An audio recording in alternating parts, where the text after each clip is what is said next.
முதலமைச்சர் விஜய் அவர்களை மிரட்டிய விளாத்திக்குளம் திமுக எம்எல்ஏ மார்க்கண்டேயன் கைது சரியான நடவடிக்கை.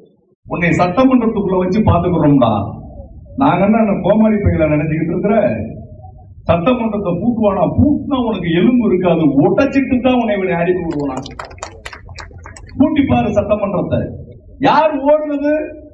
அரஸ்ட் பண்ணிவான்னு சொல்லி நைட்டோட நைட்டா நீ தான் கேரா வேண்டாம். யார ஒரு முதலமைச்சரையே மிரட்டுற இந்த எம்எல்ஏ தொகுதியில அப்பாவி மக்களை எப்படி மிரட்டி இருப்பாரு? கொஞ்சம் திங்க் பண்ணி பாருங்க. திமுக காரங்க என்றாலே ரவுடிங்க தான். மிரட்டல், உருட்டல், கொலை, கொள்ளை. இதுக்கு தீர்வு வேணும்.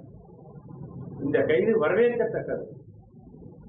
அது மட்டும் இல்லாம இவர் முறைகேடாக சேர்த்த சொத்துக்களை எல்லாம் பறிமுதல் செய்ய வேண்டும். கைதோடு இல்லாமல் சொத்து குவிப்பு, இவர் நடத்துற குவாரி பிசினஸ் எல்லாத்தையும் பிடிங்க, விடாதீங்க. பிடிச்சி எல்லாத்தையும் தரமட்டமாக்கும். ஒருத்தரை செஞ்சாதான் இன்னொருத்தர் புத்தி வரும். எத்தனை வருஷமா ரவுடித்தனம் பண்ணிட்டு இருக்கீங்க? முடிவு வேணாம். அதனாலதான் மக்களே முடிவை மாற்றி கொடுத்துனாங்க. முதல்வர் அவர்களே விடாதீங்க. நன்றி, வணக்கம்.